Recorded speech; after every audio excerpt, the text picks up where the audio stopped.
the topic of sanctions. That's also on top of everyone's minds. What can we do so that there's an international signal that Syria is open for business, that the U.S. endorses this new Syria, and that Arab League partners, European partners can also start reconstruction and stabilization aid.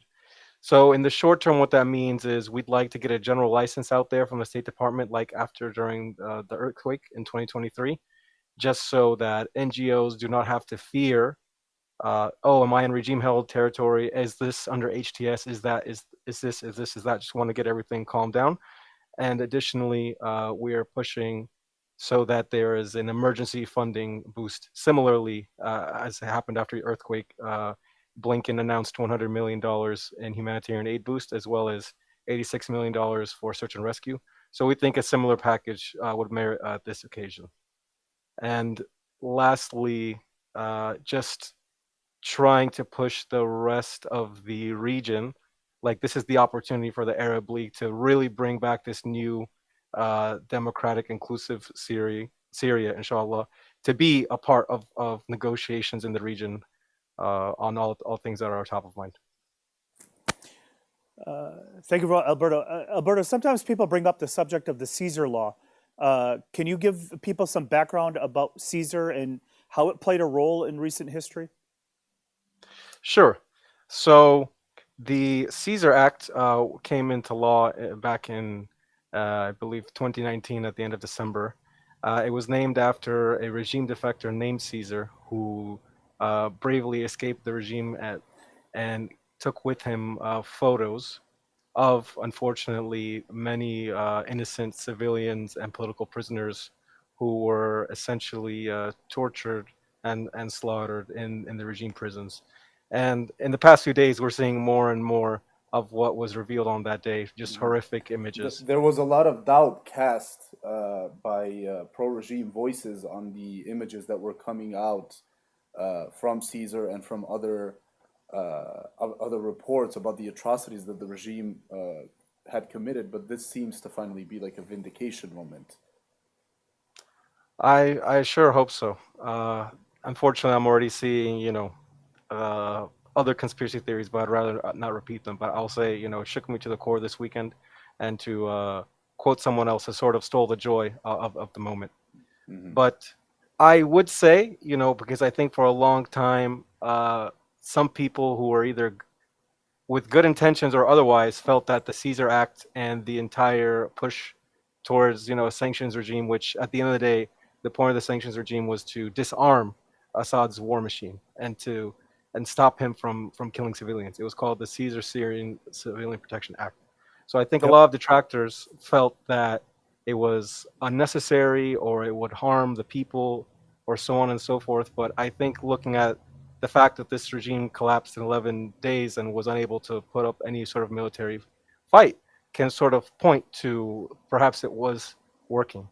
And secondarily, I think we can say that Assad sort of, over all these years, had no intention of rebuilding his country at all. He just sort of let his militias run wild.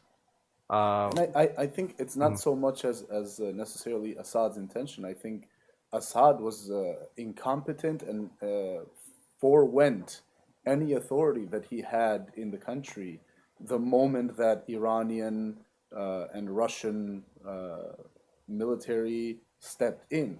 One of the things that I heard in these last few days as we were kind of analyzing the situation is that regime died with the first bullet that was fired on protesters during the revolution. And that seems to have been the case. The regime seems to have been almost like a dead man walking. If you can picture a corpse being held up by sticks, and those sticks being Russia and Iran, the moment that those sticks go, then the corpse falls. It's hollow. Can you? And Tariq, honestly, building on that, Dr. Abu Ghazala, can you build on that? Like, the regime fell in 11 days, and as Rex and Alberto outlined, there was clear deficits. What is the history? Because everybody felt like the civil war was over. That was their argument. Literally 3 weeks ago, I was talking to people telling them, things are still going on. No one was convinced. Everybody was like, Assad is one. What do you think? Over the past 8 years, or in your assessment, how did we get here?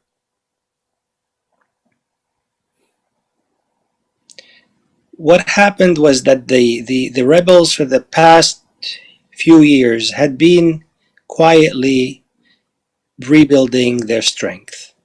They ruled a small area in the northwest part of Syria, in Idlib, and they had some sort of a governance system which people were okay with.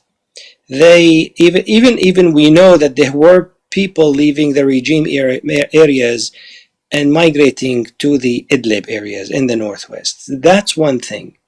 The other thing is, and that's very important, and we saw that, the Syrian regime, after it took over all those areas from the revolution, what did we see they rebuilt? We saw what they rebuilt was the statues of Hafiz al-Assad, the statues of Bashar al-Assad. There was no deficit in statues, but there was no electricity, there was no water, there was no education system, there was no jobs, there were no jobs.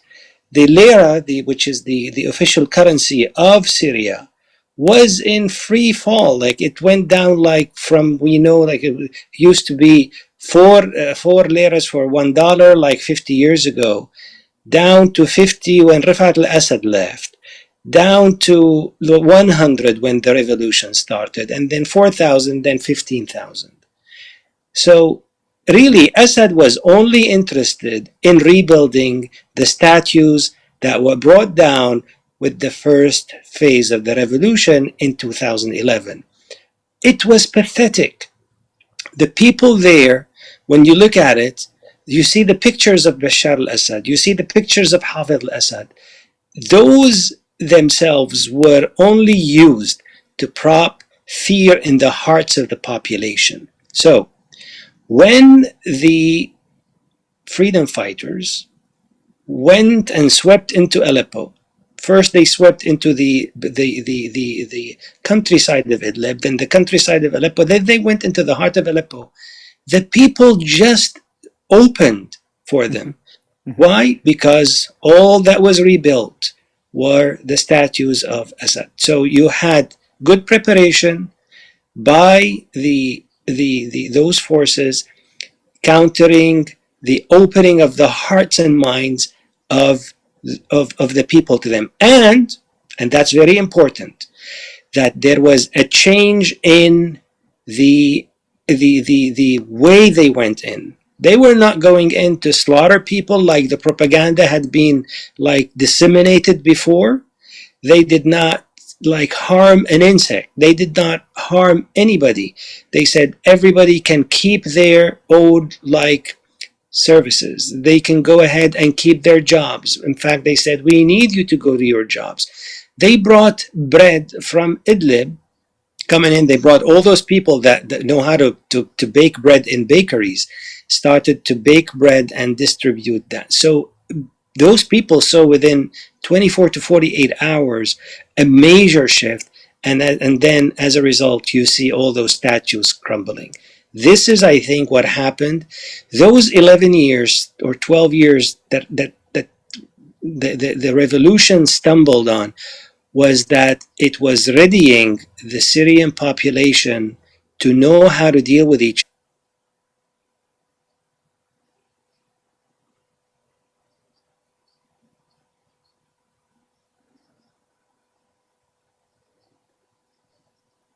This is the way you look like. Nobody's going to tolerate that. It was necessary for us. We learned it the hard way. We were not ready in 2012, maybe 2013, when it turned into a military type of a war. And that was, of course, we were ready in the beginning, but the regime just killed all those peace activists in the beginning. And then we went into that phase of military war, and we were not ready to just go ahead and accept tolerance. This time around, this is what happened. It was opening of hearts and minds of Syrians, and then the sweep. I was in Idlib, by the way, When this whole thing started, we were on a medical mission with the Syrian American Medical Society when it started. And when we saw within 24 hours, then 48 hours, the sweep, I told all those around me, I said, this is not going to stop until those guys enter the Republican Palace in Damascus. And this is indeed what happened. And Tariq, do you think, in looking at that historical background, is that the 8 years, obviously, what worked in Idlib, and I've worked with you in the past. I was there with the earthquake relief, and I thought it was remarkable. What told me was that there's going to be a change eventually. It was in March of 2023. I entered Idlib expecting to see chaos, expecting to see disruption, waste on the ground, no sewer systems. Instead, I came in to find almost a European city. You had industry, you had economy, you had trade, you had hospitals that were working. I was shocked. Electricity was 24 hours. Obviously, we've gone into missions inside parts of Syria where we would go 2 or 3 days without electricity, or we'd have to find ways to generate our own electricity. And you saw the White Helmets and other organizations actively work to rebuild areas decimated by the earthquake. We did provide aid, and with some of our networks enter into Syria itself proper, and you saw a very different world. There was no resources, no ability to rescue people, very limited partnership with any type of partner on the ground to help even remove rocks and rubble over bodies, and very little infrastructure support or even material support to be able to provide that relief, and no electricity. I mean, you were in Aleppo and they only had an hour of electricity a day. Do you find how did that play? Like, how is it that they seem to one side seemed to figure things out and another side seemed to ignore this entirely? That's exactly right, because the other side was only keen at keeping power by force, by subjugating the population, And you mean the by Assad regime? Yep. the Assad regime, of course. That's what I mean. And so they focused on that. Start with Caesar pictures, and now what we're seeing with the opening of all those prisons. Yeah, I mean, you have prison after prison after prison after prison with thousands of people coming out of those prisons. That takes energy and power to maintain. It's not something. So you take away from the livelihood of people to maintain the prisons with thousands of people inside them, with 50 people in a 2x2 room. That's what the regime was very good at. They were good at building prisons, confiscating a whole population, enslaving them, putting them inside cells, and then forgetting about everything else. And contrast that, they went into the parking garage of the Republican Palace. What do you see there? You see Lamborghinis. You see like all kinds of cars. You dream of a car and it is there. Like brand new cars, not even driven. You go into the home, his home, and all you see is wealth there. While the people had no electricity, while they had no ability to warm themselves, he is using all the power. It is heating his home, heating the water, and he's living in a view. The view there, you look at it, it's a fantastic view of Damascus with with gardens and swimming pools around. He was living in a different world. He cared less about the people. Not only that, counter that also with he had said to his sect, "I am your protector," and the minute they come, he just flees, and he does not give a damn about his population, his what he claims a sect, which is a dear part of the Syrian society, a dear part of the country, and now they've realized, oh my God, we were deceived by this person. He lied to us, and that also made it that they did not come to his rescue this time, because they had they had experienced his lies in the past 14 years.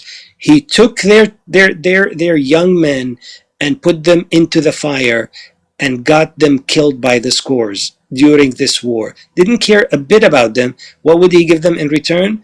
Like 10 bucks. something like a little gift, which is a $10 for a young man to be killed, a young man that could have had a very prosperous future, studying, working, having a family, and taking care of his parents, his uncles in a village.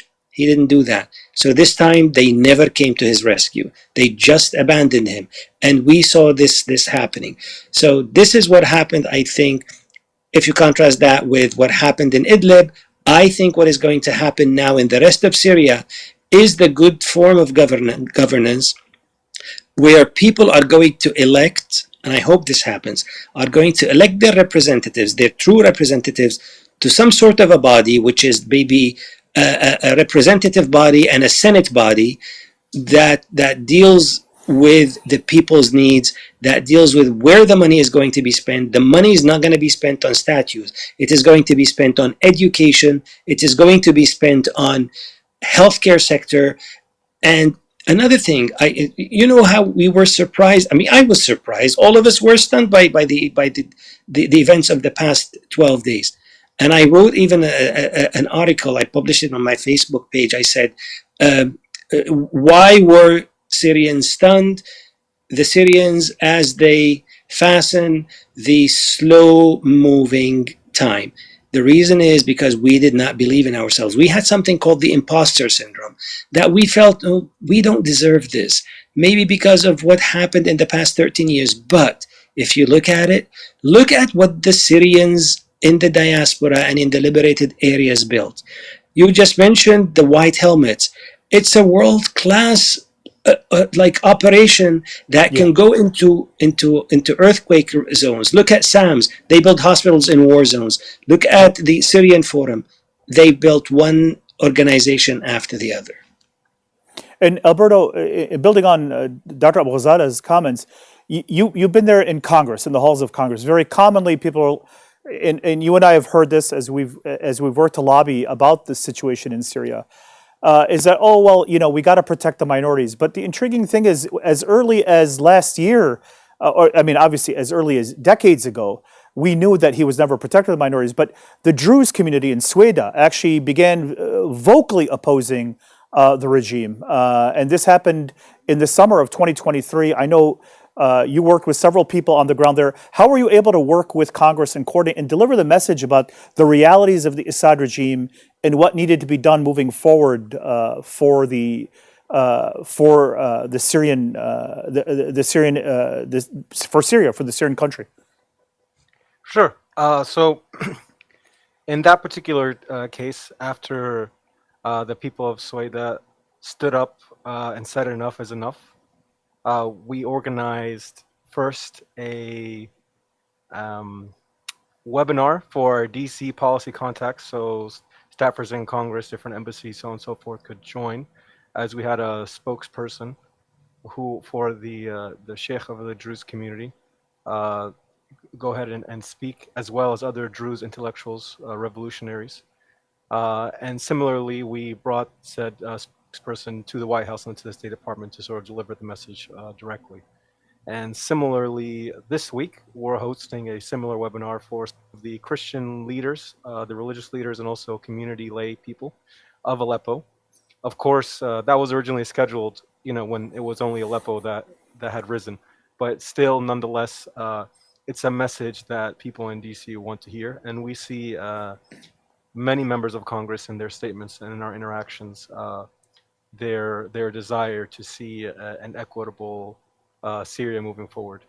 Similarly, after the Lafarge case, which is for those who are unaware, Lafarge is a French cement company that was operating in Syria. They had there at that time the biggest cement factory in the Arab world for that company.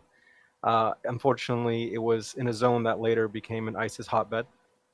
This French company thought, this Syria thing is going to be over soon enough. We can't lose our investment. So they essentially started to pay off ISIS and others to continue operating. After investigation by the U.S. and France, over $700 million were forfeited, and so part of our work was to talk to the U.S. government, also the French government. The French were also involved in this investigation, to try and see how we can use some of this money for Syrian victims of ISIS, and of course, many of those victims were also minorities. So, I wanna yeah, go ahead. Yep. actually transition over into the next segment because I know Yep. we've briefly The history is huge, and there's a lot to talk about. right, No, no question. Yep. and of course, history is a theme that's going to repeatedly come on whatever segment we're Yep. discussing. But next, I want to pivot over to Syria moving forward because what we have seen ever since 2 days ago, the fall of Damascus, is uncertainty. Obviously, there's celebration, cautious celebration, but there's uncertainty on the pro-regime side. Those who try to rehabilitate Assad's image now are, and by the way, I have to emphasize that most of these voices are not coming from Syrians or from Arabs at all. They're primarily coming from the detached American political left, which had seen Assad as a resistance against US imperialism, viewing the world in a binary black and white way of friends and enemies, when in reality sometimes, well, there's no friends, maybe. So Assad was not who people thought he was. He was an opportunist who kind of clung to power through the Iranians and the Russians. He had no interest in political involvement in the region, and as documents are even emerging now, actually, with Ansar movement, the Houthi movement, exposing that he was uninterested in opening a front in the Golan Heights against Israel, for example, and he rejected offers of any sort of direct engagement with Israel. But I want to pivot over to Syria going forward because the concern that people are expressing is Syria going to be another Libya? Is Syria going to be another Iraq?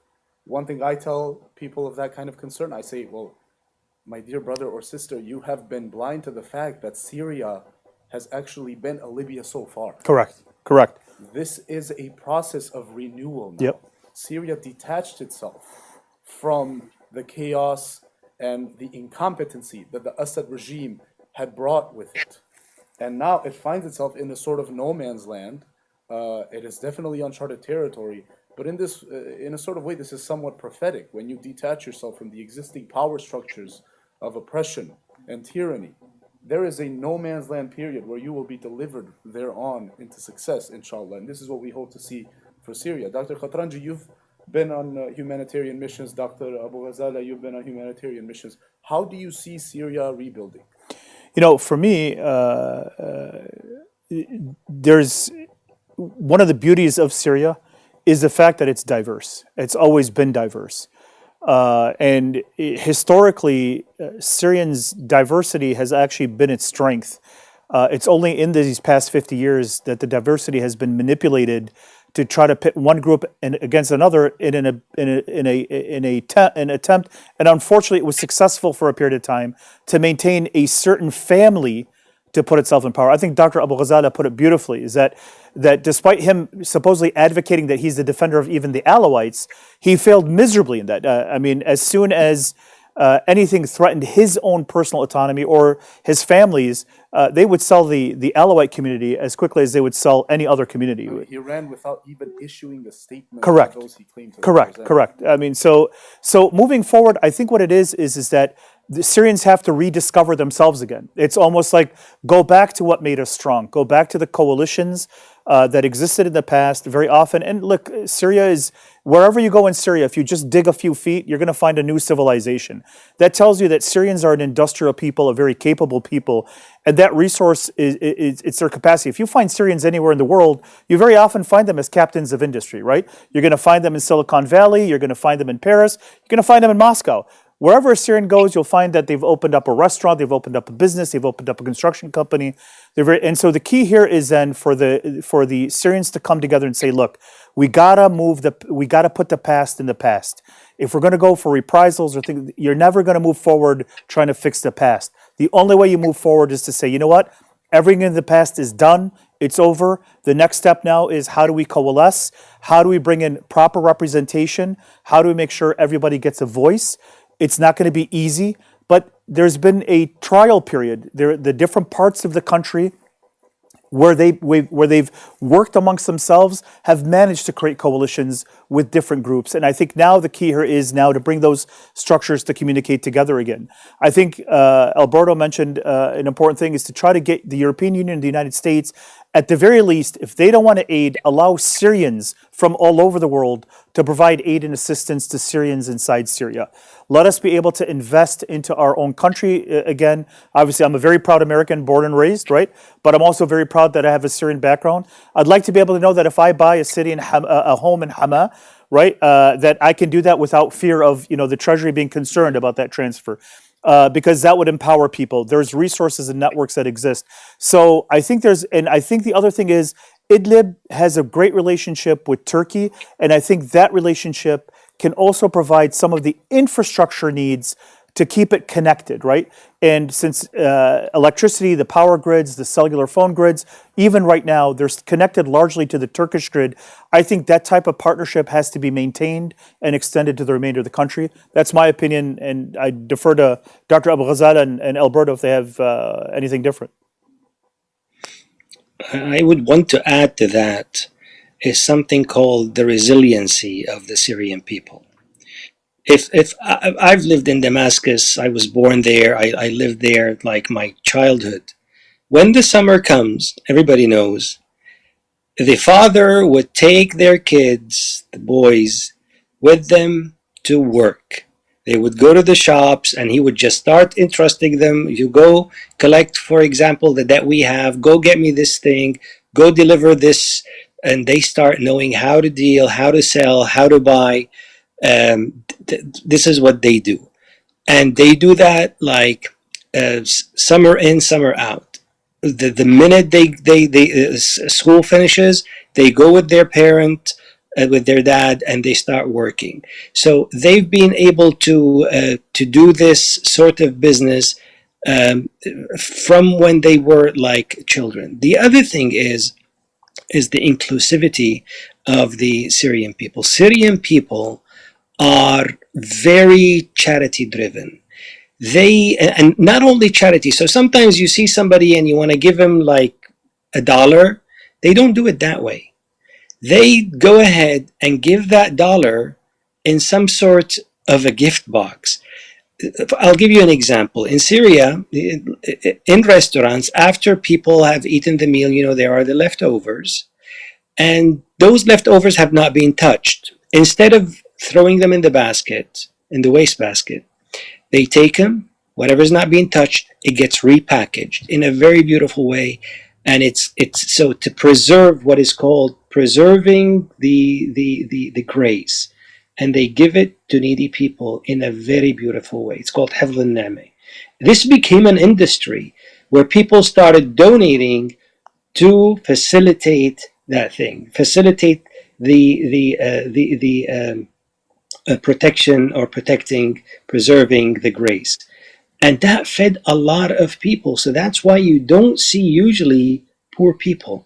We only started seeing poor people when the Assad regime like went to war against its people, took all the money. And that's why like Caesar was really directed at trying to defund the military apparatus of the regime while trying to keep in place those charity, healthcare sector like in function so that the people don't get harmed. And that's what kept the people like living throughout those years. Yes, war will have an effect. It did have an effect. But without the Caesar like sanctions against the regime personalities, against the military apparatus, things would have been way, way worse. It would have been unimaginable.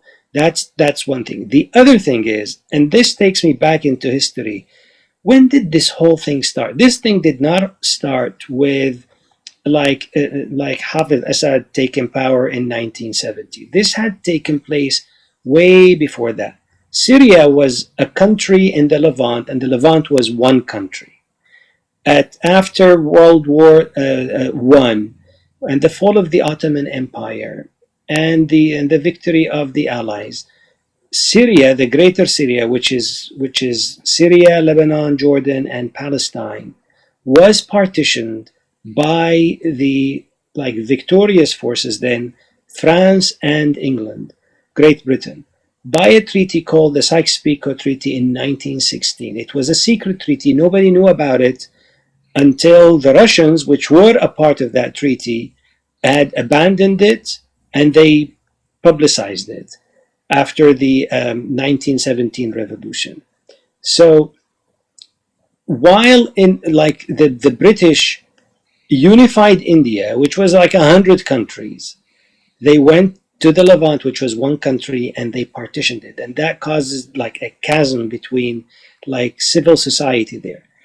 Prior to that, this area had been a refuge for a lot of populations that had fled like conflict zones. Armenians had fled a conflict zone and they came and lived in Aleppo and in Damascus. Circassians had fled Circassia, which was a conflict zone. Albanians fled Europe. They had come and lived in Syria. Bosnians, the Bosniaks, they came and lived in Syria.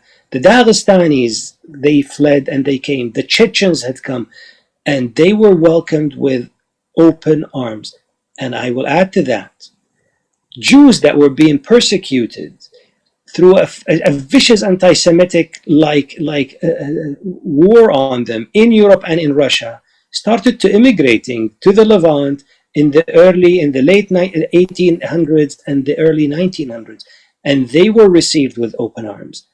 Only after like the Balfour Declaration that promised them a homeland into that area, into their own like homeland, to be partitioned and to secede from there, is when things started going down. This is didn't happen because they were Jews. It did like the chaos didn't happen. The revolution against them didn't happen because they were Jews.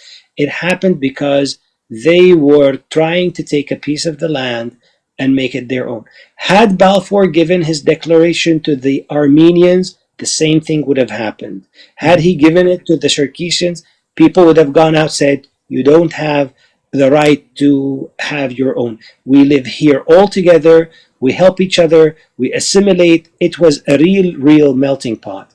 And this mentality of a melting pot carried over with Syrians until today.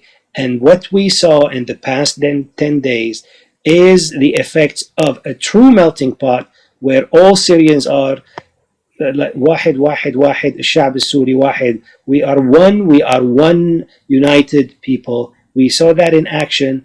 That thing is 100 years old, this melting pot. And I think the Syrians want to go back to the future where they live with all the other populations peacefully, working for the prosperity of all the people there. And Alberto, you obviously see. I mean, one of the key things in policy, you work with institutions, right, to get laws passed. What are you seeing that are essential elements in the institutions of Syria that you're actually trying to tell as you lobby here in the United States for them to be aware or to strengthen? Sure. I have quite a few points. Maybe I can Go reference ahead. what you Go guys have ahead. said. Yeah. Sure. So going back, brother Rex, I think you hit it on the head with, how Syria will turn to Libya. People are not aware it is already Libya.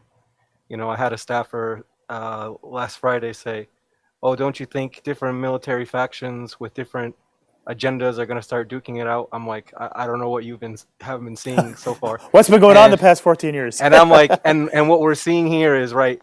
The Turkish-backed SNA, HTS, they're different, right? The people of Dara are different. The people of Sueda, they're different. The FSA or the SFA, backed by the US and Al Tanf, they're also a different group. The Arabs that are in the Deir Zor Military Council under the SDF, they're also a different group. And what have they all done? They have all stood up and say, as Dr. Tariq had mentioned, like Shab Suri Wahid, like they are all in agreement. So we're really seeing the best case scenario at this point. And to get a little philosophical, as you guys had gotten earlier, I had joined a Twitter Spaces the other day with some pro-regime names. I just was interested what they were discussing, and it was in a good area. They're like, I think the weakness of our society, Yanni, and like the regime-held areas is we're not able to be open and discuss problems that we have. Yeah. And I was listening, and I'm like, wow, he's gonna end up at a point where he's like, we need a free, democratic, inclusive space. And then someone else spoke. When you check on their profile, they're actually revolutionary. But what he had said, he was not combative or anything. He had said, look, we have, as Syrians, have not had the chance to really expound on the Syrian identity. We are dominated either by this like Islamic, like global image or this pan-Arab Ba'athist image. We haven't done like a purely Syrian project, and I think many Syrians are looking forward to having that path forward.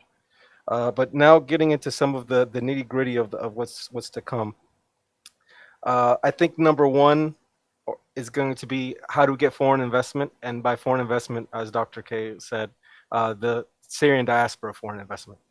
Uh, I'm happy to report over the past year, we really made it a priority for this administration, speaking repeatedly to the National Security Council, State Department, that we wanted to make the northwest of Syria an easier zone of investment. We hosted a roundtable at the White House, bringing together people from Treasury and State and the NSC, as well as Syrian Americans who are already investing in Northwest and in Northeast, to sort of have a dialogue to see what can be done from a regulatory perspective to make things easier.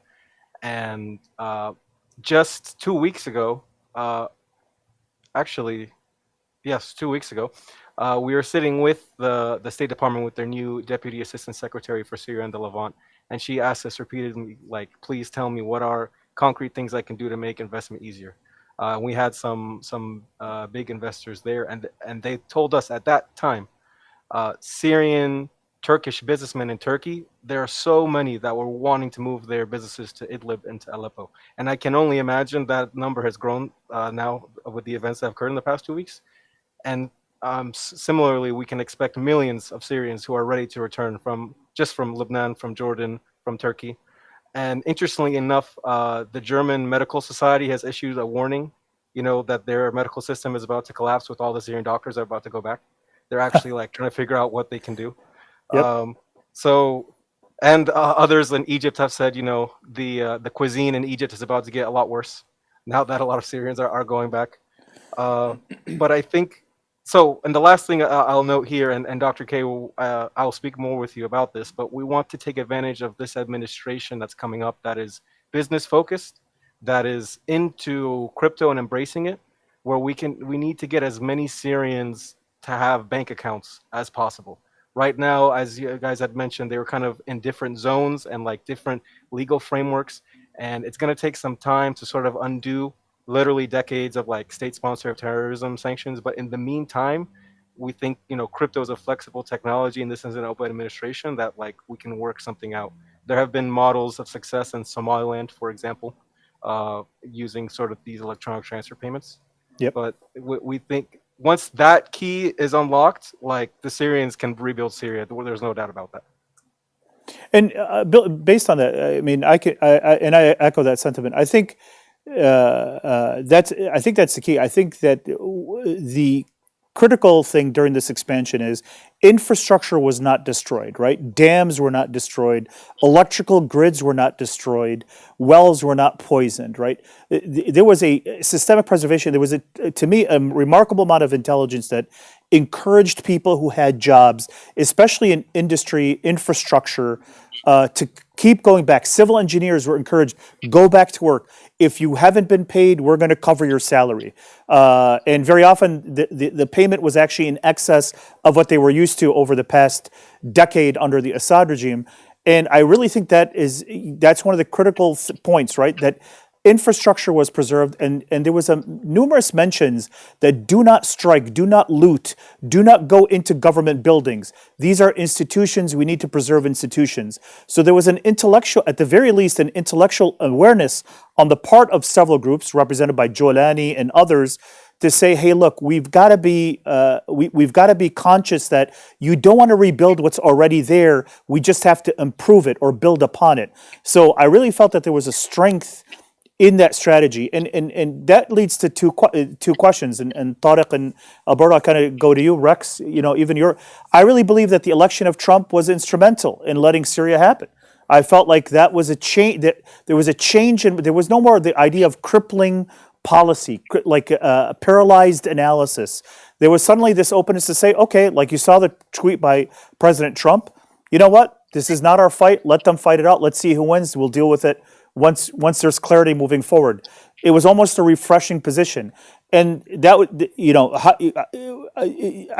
so do you guys feel that this is that there is some optimism because we have a Trump administration that it's going to facilitate. I mean, obviously, there's been great relationships on both the Democrat and the Republican side, but with President Trump in particular, there seems to be, and I know that several Syrians voted for him, strong optimism that this is a critical component to be able to move forward with Syria.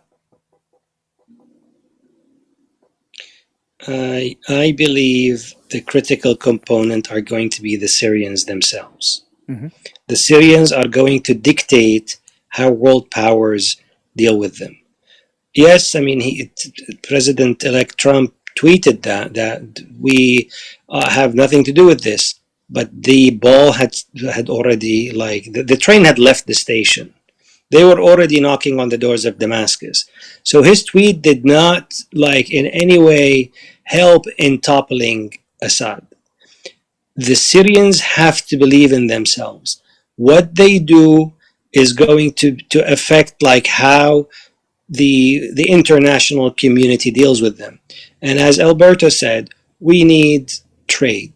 We need to open the country to trade regionally and internationally. That's where the fight is going to be. It's the economy, stupid. Remember that James Carville during the Clinton years. It's going to be the economy. The Well, that's one also that what got runs. Trump elected, right? The economy. Exactly. It's Yep. what got Trump elected. And it's what gets any president elected and re-elected as long as the economy is doing well.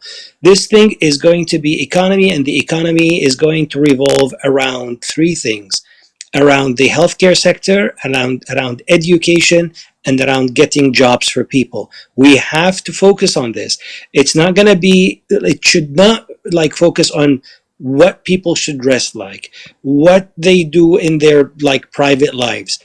It has to be about those public issues. This is what makes a country or breaks it. And I think now the Syrians have learned the hard way about this. I think now I'm optimistic that what I see now is, number one. I mean, we all saw that they said we are not going to come after whoever's in charge in those institutions. Please stay at the top of your jobs, as heads of your jobs, and continue running the country until we form some sort of a transitional government. And then after that, it's going to be about representation. What is representation? We know what representation here is. When we go and elect our members of Congress, we are basically electing the people that are going to take care of our own tax money, so it is spent wisely. The Syrians will pay taxes, as you said. Syrian businessmen are going to come in, bring it in. People will pay taxes, but they have to elect their own representatives that are going to come out of the ballot box. They're not going to come out of the dungeons of the security apparatus of deciding who represents who. This is our fight, and this is what I think is what it is going to prop Syria to the next level. Yeah, I agree with I agree with Dr. Tariq. I think in this geopolitical dynamic conversation, the agency of the Syrians themselves kind of gets lost, Yep. right? Yep. Which is absolutely not the case. I mean, since the dawn of the revolution, this was an organic people-led movement. The hijacking that took place and whatnot, and the delegitimization that followed after, clearly did not deter the Syrian people's spirit to persevere and go through with this and attain their freedom. I mean, you hit on it earlier, the images that we saw from the dozens of prisons that are being opened up all throughout Syria of political detainees primarily, political prisoners primarily, who are being let free, who are in there simply for the crime of speaking out against the regime, simply for joining a protest, publishing a tweet or a Facebook post, whatever it may be. But regardless of all that, the agency of Syrians themselves prevailed. But even then, I do believe that in this great theater of politics that we have, personally, I don't believe it is a coincidence that this operation unfolded following the U.S. presidential election. And I believe, although President-elect Trump himself may not have had a direct impact in the unfolding military operation that took place over the past 12 days, there was a sense of optimism that came from number one from Turkey and number two from the opposition forces themselves, likely with his isolationist stance. And I think it is very clear that all parties involved in Syria were at some sort of negotiation table as well, because the sudden withdrawal of the Russians and Iranians, but the Russians in particular, abandoning key strategic bases like Tartus, removing all of their weapons and all of their ships. I mean, this was their gateway to the Mediterranean. People are forgetting this. It's not random. This is something that the Biden administration had refused to engage in diplomacy with adversaries, right? And I believe there's definitely a component here of the U.S. presidential election that played a role in this situation. That being said, the primary people responsible for the freedom of Syria are Syrians themselves. I do not want which is where it should rest, right? correct. Yeah. And I do Yep. not want anyone to think for a second that this is an Israeli plot, that this is an American plot, that this is a Turkish plot. Yes, all those countries are observing the situation. Yes, all those countries may have interest in what's unfolding in Syria. But we have to remember, and especially as Muslims, countries are not omnipotent. Correct. Countries are not God. And we believe that the agency of people, especially people of faith like the people of Syria, plays the key determining role that secured the freedom of their country. Well, I think there's a great opportunity to move to our third segment, which is what is the implications of the revolution or the change in Syria on the global stage? Because I think it does have a global impact, right? Alberto highlights the fact that there's going to be now remigration back into Syria, and several countries actually benefited from the migration of Syrians to their countries. Germany being an example, Ireland being another example. Even Egypt, there was a change in their cuisine, right? The change here, and unfortunately, there's been a lot of trolls. And the primary story you hear is Assad was the last of these old dictators that stood against Israel on behalf of the Palestinian people. And it's one of the things that I work hard to dispel, because historically, if you look at the overwhelming evidence, it's actually Assad's presence has been a disruption on the ability for Palestinians to actually seek the very freedom that they've been asking for decades. Alberto Tariq, looking at this question on the global stage, and in light of people that have been advocating on behalf of Assad, in light of what they see for the Palestinians, how do you describe to them what a new free Syria means and how it will play in the Middle East? Well, you want to go ahead first, Dr. Todd? Okay. Well, first on some of the voices that were defending the state of Assad and through that lens of axis of resistance, I have one acquaintance that at least he was like keeping his logical framework. He's like, well, he must have not been a strong pillar against Israel if 20,000 Turkic mercenaries just took him out. So, there it's difficult even for them to sort of defend Their this worldview idea has kind of shattered, yeah. that now people are they used to call him the line of the Golan, the backbone of the resistance, and now they're saying, you know what, he was actually the weakest link, and maybe this new Syria will do better. So I guess to jump to the end about what it means for the Palestinian people in Israel, I think the smartest move here will be, as I had mentioned earlier, the Arab League, to bring this new Syria, give it international political legitimacy, give it economic power, and then we can truly see all the states, without having to resort to military action, to get a negotiated settlement. Something that makes sense. Number one, the issue with the Golan Heights itself. The official position of the U.S. under Biden was the Golan belongs to Syria, but not when Assad is in power. That was their official position. So, unfortunately, in Trump's term, he wanted to give it to Israel, but I think there's at least some room here. Go ahead, Dr. Todd.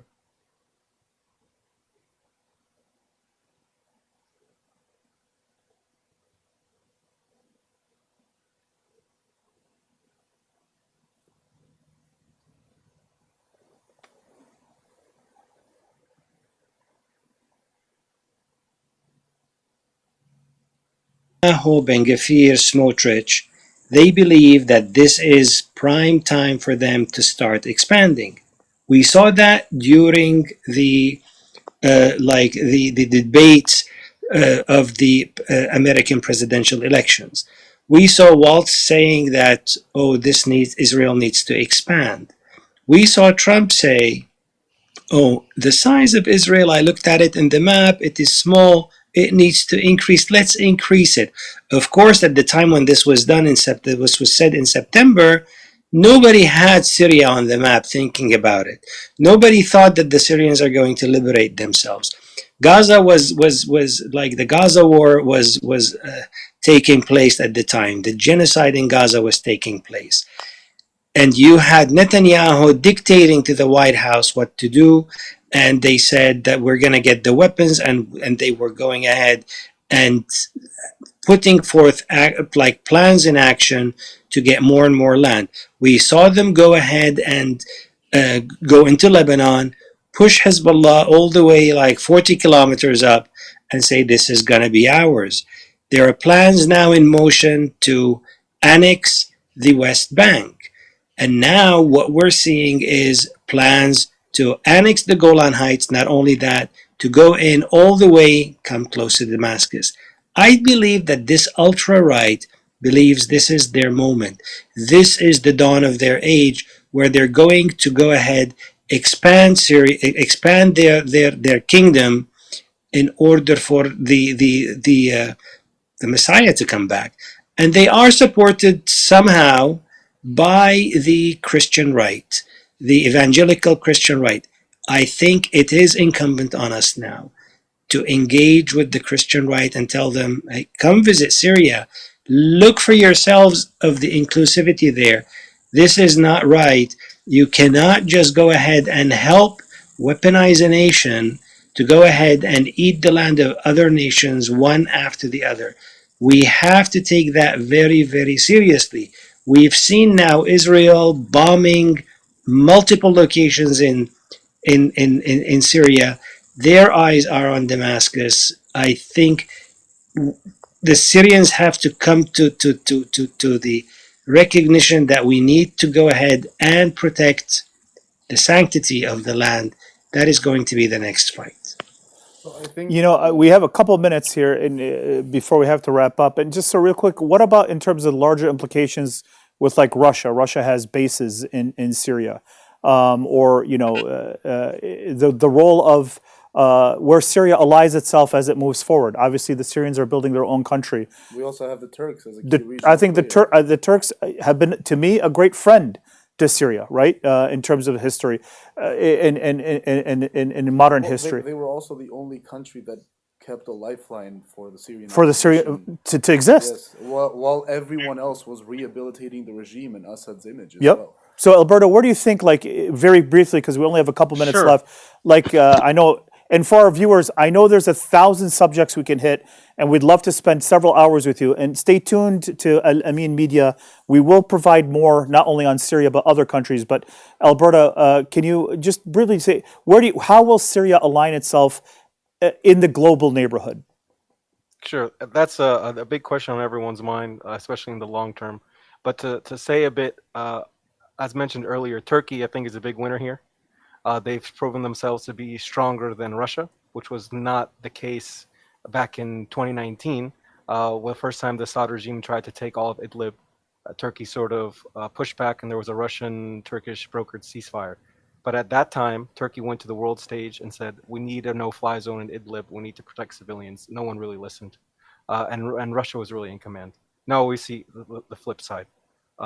Likewise, Turkey is now stronger than many of the Arab states. They tried to bring Assad back in from the cold, and now Turkey gets to watch gleefully, as the people he backed are paying off. Iran's stock has gone down. Russia's stock has gone down. Uh, but as you asked about what might the new Syria do, what we've seen so far is some very pragmatic overtures from this rebel coalition.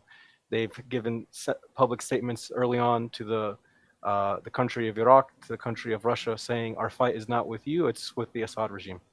Uh, despite the fact that Russia has bombed so many civilians, they were given protection and amnesty for their diplomats and their military leaders to evacuate.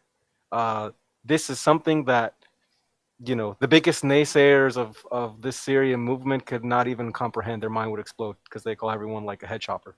But the Yeah. fact that they're giving this type of diplomatic immunity. Uh, there are some concerns about China, just because there are many Uyghur Mujahideen. If this new government in Damascus were to have relations with China, China will ask for their names and will ask for them to be returned, and that will be like a breaking point. We've seen that be an issue, for example, in Pakistan. Pakistan is not a safe place for Uyghurs because they trade with China. That will be interesting. If they were to break from China based on this sort of Islamic principle, then we might see them actually be more favorable to the West. Uh, I don't know how they're going to balance that with also being friendly with Russia, but I mean Turkey does that dance as well, so Yep. it's possible.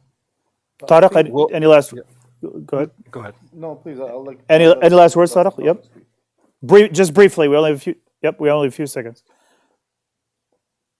We saw by raising the revolutionary flag on the Russian embassy with the presence of the embassy staff is like a real pragmatic point where Russia is saying, you know what, yeah, we might have been there and killed you, but now let's turn a page over. This is what diplomacy is all about. This is like real relations, international relations. I think the Syrians should go ahead, be pragmatic with this, and tell the Russians, okay, let's turn the page. We don't want any more fight, provided that you're not going to do that again. Yeah, and I'll just hit very briefly on a couple points. I mean, most things were discussed by Brother Alberto and Dr. Tariq as well. But the geopolitical situation in Syria remains very uncertain. But that should be no less cause for the celebration of the Syrian Yep. people. That's number one. Uh, I'm Albanian, and I hear continuous stories from my parents and grandparents about the kind of brutality that the communist regime implemented on Albanians. And to unchain yourself as someone who comes from that background, I see the joy and the happiness of the Syrian people, and that joy and happiness should not be tied to any sort of other political agenda. And I specifically want to address the Israel point because there's a lot, maybe well-wishing Muslims in particular, who are coming and saying, how is this going to be exploited by Israel in any shape or form? Look, the oppression of the Syrians should not be tied to the Israeli cause. Any people have the right to freedom and dignity Correct. in this world. And this was a popular, organic-led movement by Syrians for freedom and for dignity. It should be viewed in that lens and that lens alone. That being said, the new transitional government that has began working in Syria, primarily led by HTS, has shown quite a bit of pragmatism in their geopolitical approach. As Israel encroaches past the Golan Heights and bombs key military facilities within Syria, this government has not taken the bait. I know a lot of people are saying, oh, well, this is their chance to prove themselves against Israel. The stupidest thing that a nascent government could do is open a second war front Exactly. instead of focusing on rebuilding the country and stability. I do think the Turks are going to be a very key player, and I think the United States sees the Turks as a very trusted partner in the region now. The Turks have proven themselves to be a force of stability and rehabilitation, and I think the Trump administration is not looking to broaden any zones of conflict in particular. That remains to be seen, but we're hopeful that they will take a stance against any encroachment or further military activity in Syria. The Turks will have to play a crucial role here. I think the Russians will definitely be involved. Even the tone of the Iranians has changed, whereas before the opposition were being called takfiris and terrorists. Now they are being called the legitimate opposition within Iranian TV. The tone towards Assad changed. I think there will be diplomatic channels more so than military channels that we will start seeing. Which is the more. best thing, right? And that's Yep. exactly what Syria needs. And to those who might think this is an abandoning of the Palestinian cause, it is absolutely not. It is absolutely not. Israel would love nothing more than for this government to challenge it. That is the one reason they need to go into Damascus. Correct. Correct. So this government needs to be pragmatic. It needs to focus on rebuilding the country. creating alliances, and gaining legitimacy on the international stage, which will guarantee them international protection against Israel and other powers who want to encroach on the right of Syrian people as well. You know, I think there's not much to add beyond what Rex has said, Alberto said, Dr. Tariq has said. I just remind everybody, democracy is a process. It's an evolution. We're all proud Americans. The United States is not what we enjoy today because it happened the first day after the American Revolution. There was change, there was amendments, there was a Bill of Rights, there was a Civil War. We had to fight Jim Crow. We had to have a Supreme Court. It's the very institutions that had to be solidified and crystallized. And so I just encourage everybody to help this new democracy reach and achieve that goal, give it the time it needs, the space it needs, and the support it needs to be a major player and a great neighbor in the global world. And I world. want to just make one last call to the Muslim American community. As we stand in solidarity with our Syrian and Syrian American brothers and sisters, do not encroach on their celebrations. Correct. Do not encroach on their happiness. 5 years of brutality, people have lost family, people have lost fathers, mothers, sons, daughters, cousins. Every Syrian I know has a family member who is missing or dead. This is not a time for hot geopolitical takes.